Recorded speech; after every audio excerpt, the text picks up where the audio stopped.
Okay, let me tell you my life story. And maybe this story is going to be titled Kamsi and the iPhones. Wait, you're going to get the gist soon.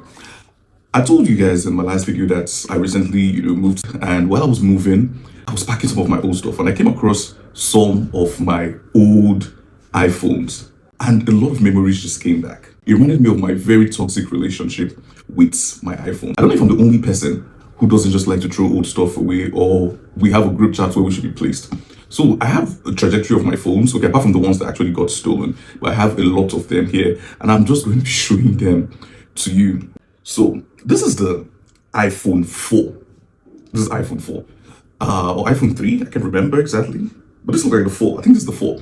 Yeah, so everybody who remembers this exact phone, this was my first iPhone. And when I got this phone, it seemed like the world had changed. I don't know if people still feel that way when they get their first iPhones, but this for me was the I've made it in life moment. And when I got this phone, and I think I used this phone for about a year, and then I switched to my iPhone 5. This particular phone was it. There was something about iPhone 5 when iPhone 5 came out. It was everything. Everybody who used this phone would testify. This was the rave of them. I think this was when iPhone really started getting the recognition in Nigeria. And so when I got this, it was the big boy moment for me. Every single person who had an iPhone 5 can relate. I'm not talking about people who just recently started using iPhones. If you use an iPhone 5, I want to see your comments. Tell me how this phone was accepted by people around you. People loved the phone more than the owners. And then from iPhone 5, I actually moved to an iPhone 6.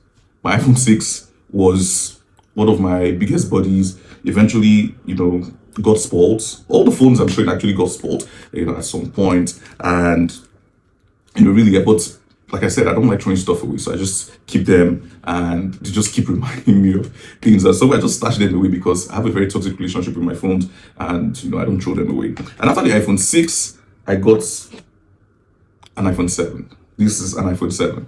And, and I kept moving from there. And this was my toxic story. Apart from the phones, that actually got missing, some got stolen, and they're not here. But I have a very toxic relationship with iPhones. And this kept going on. But in all of this, one thing remained constant from the actual, maybe social media, better videos and pictures, because iPhone releases phones every year, promising us that they upgrade. Maybe sometimes it's true, but I want to hear from you exactly. How many iPhones have you used? What's the current iPhone you're using? What is your own iPhone story? I would like to hear it. Remember, it's actually September, and I know that iPhone is going to be releasing a new edition. I think the 17 now. I really want you to tell me, what is your own iPhone story? Please don't forget to like, follow, subscribe, and till I see you later. That's your cup of tea.